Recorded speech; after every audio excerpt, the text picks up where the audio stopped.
I needed to be hospitalized due to an injury, so I asked my daughter-in-law, Kathleen, to sign as my guarantor. So he said, being called over like this is really the worst. However, Kathleen just complained the entire time. She already knows I live on a monthly pension of $1,000 and mocks me for it. She even called my wedding gift of just over $200 cheap and unbelievable. Every time I see her, she complains, and I'm fed up with it. I can manage quite well on $1,000 a month, so why do I have to be belittled like this? Isn't the sentiment behind a wedding gift what's important, rather than the amount of money? Talking to Kathleen makes me feel awful, so I try to avoid her as much as possible. One day, Kathleen told me she wanted to cut ties with me. I really can't take care of you in your old age just because I'm the eldest son's wife. This can't happen, she said, probably thinking I would be troubled if she cut ties with me. With a triumphant smile, she asked, "Are you sure about this?" Ignoring the confused Kathleen, I decided to sever our relationship. A few months later, Kathleen found out something shocking and stormed into my house, yelling, "Hello everyone, my name is Eleanor, I'm 70 years old, and I live alone in New York City. My husband passed away 2 years ago due to a chronic illness. Now my younger son and his wife live nearby and often check on me. My eldest son, Alexander, works for an international company and is very busy, so he doesn't come home often. However, he sends flowers and gifts for my birthday and Mother's Day every year. At 38, this kind son of mine finally told me he had someone he wanted to marry. We decided to meet at home, and Alexander brought Kathleen over. She was very cheerful, and our first meeting went smoothly, quickly leading to their marriage. The ceremony was scheduled 6 months later to accommodate John's busy schedule. I brought a wedding gift to Alexander's house to celebrate their marriage. "Thank you so much for today, mother-in-law." "Oh, don't worry about it. I'm just here to give you a wedding gift." "Wow, I'm so happy," Kathleen said. I gave her the dishes I bought as a wedding gift.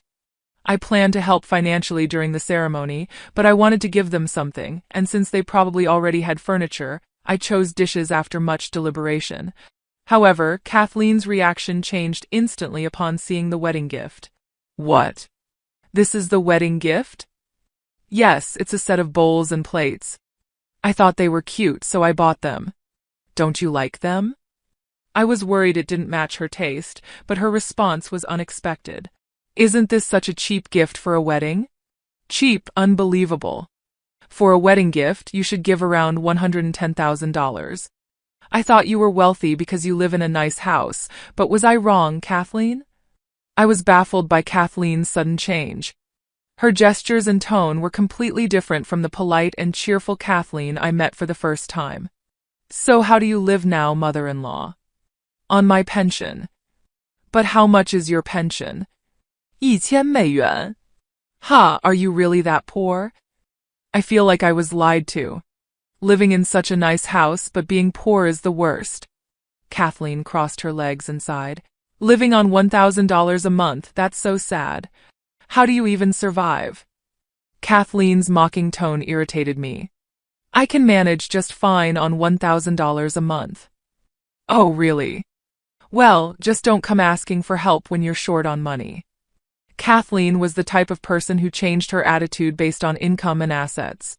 Feeling belittled, I went home immediately. For about a month, I thought several times about telling my eldest son, Alexander, about Kathleen's true nature. However, our schedules didn't align, so I couldn't tell him. I spent my days feeling uneasy. One day, while waiting at a traffic light, I was hit by a speeding bike and broke my arm. It wasn't a major injury, but I needed surgery and had to be hospitalized. The hospital required a guarantor, so I was asked to call a family member. When I messaged my sons, Alexander called me. Mom, are you okay? Yes, I'm fine. I'm on painkillers right now. About the guarantor signature, neither Scott nor I can come, so I'll send Kathleen. Kathleen? Yeah, it's a weekday, and if we did it, it would be after work and past visiting hours. Kathleen doesn't work, so she can do it. I see. Honestly, I didn't want to see Kathleen, but I couldn't be selfish. My younger son, Scott, and his wife, Andrea, were both teachers. They worked late every day and were also raising 2 kids, so they were very busy. Alexander also often didn't get home until after 10 p.m. I couldn't ask them, so I asked Alexander to have Kathleen come. When Kathleen arrived at the hospital, she was obviously in a bad mood. Being called to come over like this is really the worst. Sorry, everyone else is at work. Just because I'm a housewife doesn't mean I'm free. I expected complaints, but her blatant attitude made me angry. Can you afford the hospital bills? Of course, I'll pay myself. Don't worry. Fine, just don't come begging for money later. From now on, the money Alexander earns is not just his. She signed the papers with a smug smile and handed them to me. Honestly, dealing with this is such a hassle. Sorry about that. I'll try to ask someone else next time. Please do. Just thinking about more hospital stays and caregiving in the future is depressing. Her rude attitude made me want her to leave as soon as possible. I couldn't understand why I had to be treated like this when I didn't choose to be hospitalized. I'll be fine. Scott and Andrea are here, and I'll make sure to be prepared not to trouble anyone. I tried to keep things civil with the nurses and other patients around. I didn't want to cause unnecessary trouble. Do whatever you want. When no one helps you and you regret it, don't come crying to me. I'll make sure that doesn't happen. That's right. Don't come back later saying it's because you're the eldest son's wife. If that's the case, let's cut ties right now. Kathleen probably thought mentioning cutting ties would trouble me. But I wouldn't be troubled at all if I cut ties with Kathleen. Even without my kids' support, I could manage in my old age just fine. I'm okay with it, but are you sure, Kathleen? I asked. Huh? Of course I'm sure, Kathleen nodded, confused by my unexpected reaction. Kathleen likely thought that because I was poor and living alone, I would need my kids to take care of me. All right then, let's cut ties. I won't contact you again, and I'll delete your number. Do whatever you want. You're such an annoying old woman. Kathleen stomped off, making exaggeratedly loud footsteps, irritated by my nonchalant attitude. I had considered helping with the wedding costs, but seeing Kathleen's attitude, I decided not to provide any support. I wouldn't give any money to someone who talked about cutting ties. I vowed never to rely on Kathleen. I underwent surgery and was discharged a few weeks later. I continued my ordinary life while attending rehab. Even during my hospital stay, I remembered Kathleen talking about cutting ties and resolved not to rely on my kids. So, I didn't ask for help with my post-discharge life. However, on the day I was discharged, my younger son, Scott, and his wife, Andrea, came to help without saying anything.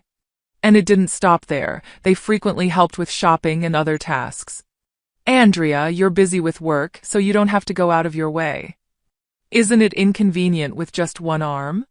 Don't hesitate to ask for help. I'm doing this because I want to. Andrea's kindness touched my heart. Even though there are such kind people, thinking about Kathleen made me angry again. I haven't had any contact with Kathleen since then. I even called my son to say I might not attend the wedding and that I probably won't have any future interactions with her. 2 weeks after my discharge, while being driven to the store, I noticed something unusual. Andrea, doesn't the car make a strange noise? Yes, the side mirror is broken and it keeps making that noise. It's an old car, so I think I have to replace it, but I'm unsure what to do.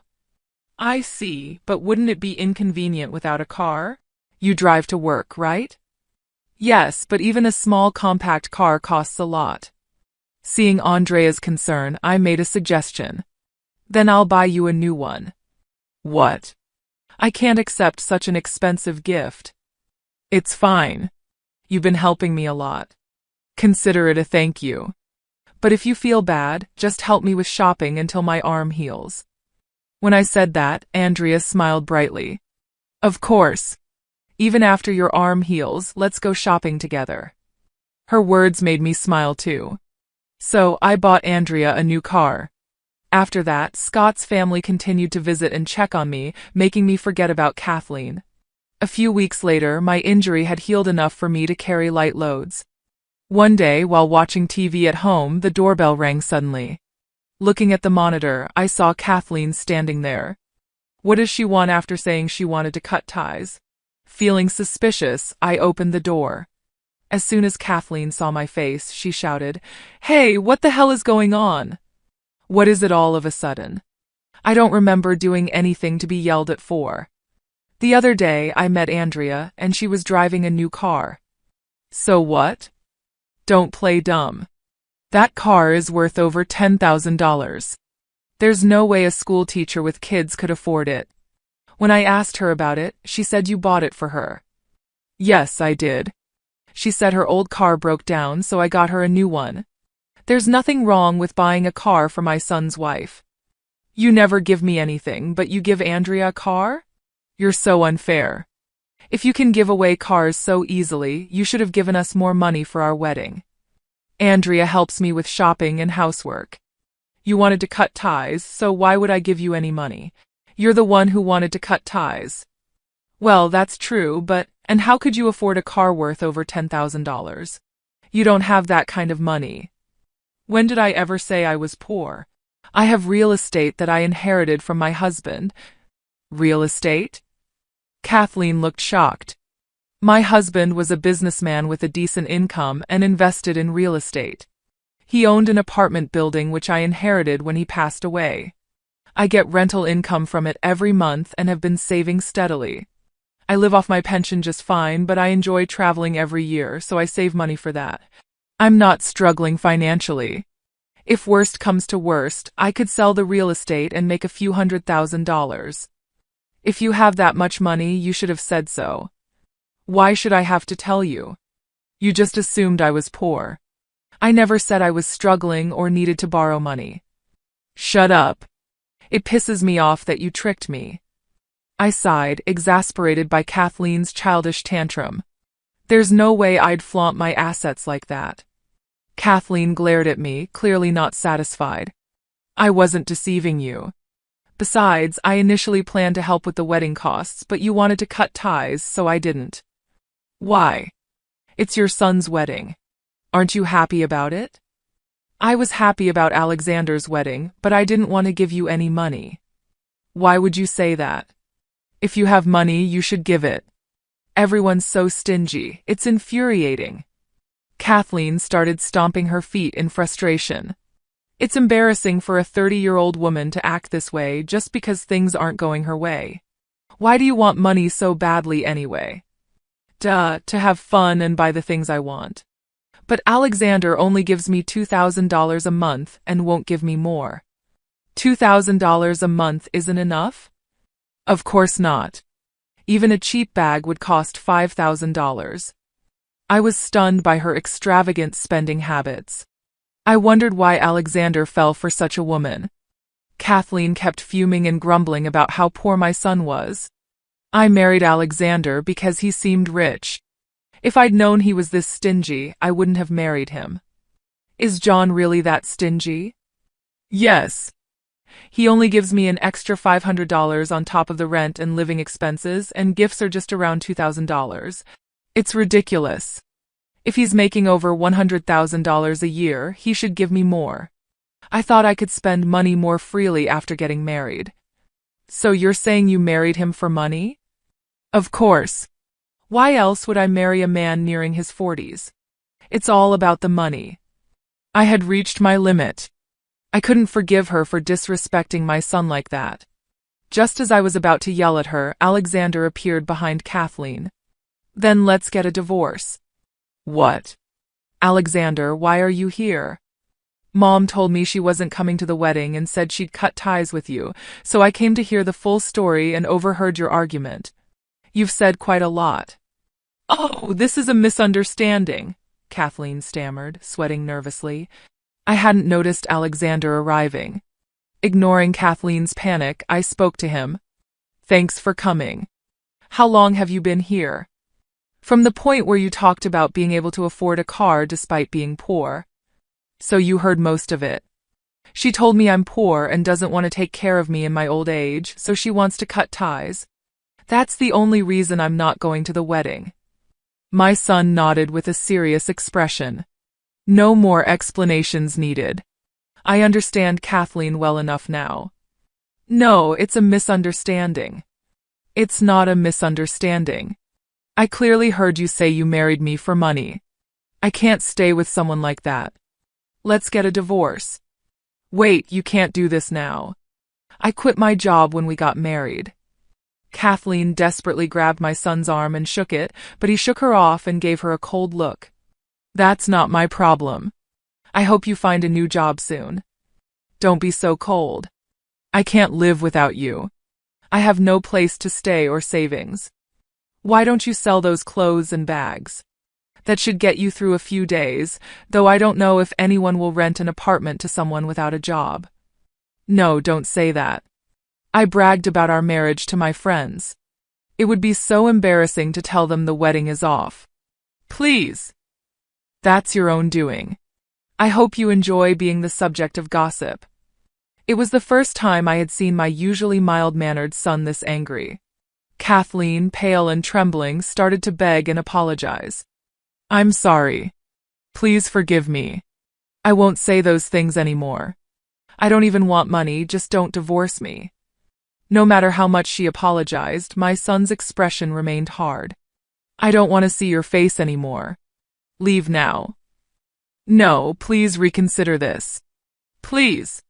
Let me make it clear, it's not just about the money. Telling my mom you don't want to take care of her and wanting to cut ties, how could you say that? If I had known you were so heartless, I wouldn't have married you. Kathleen started to cry, tears streaming down her face. Don't ever come near me again. Kathleen covered her face and sobbed, but no one comforted her. I felt relieved that my son understood her true nature. I was also relieved that he wouldn't be deceived by such a nasty person anymore. Understanding why I refused to attend the wedding, my son apologized and left. Kathleen, realizing it was over, gave me a fierce glare and walked away dejectedly. After that, my son and Kathleen divorced and she moved into a rundown apartment. Apparently, before the marriage, she worked as a department store receptionist, but was about to be fired due to her bad work attitude. Unable to hold a job, she had hoped to marry a rich man to avoid having to work. With no skills or qualifications, Kathleen couldn't find a new job and ended up working in the nightlife industry. Over 30 and unable to make as much money as she had expected, she lived a miserable life, complaining all the time.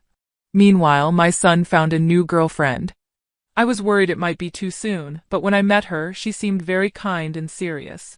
She had been married before but divorced due to infidelity, which is how they started talking.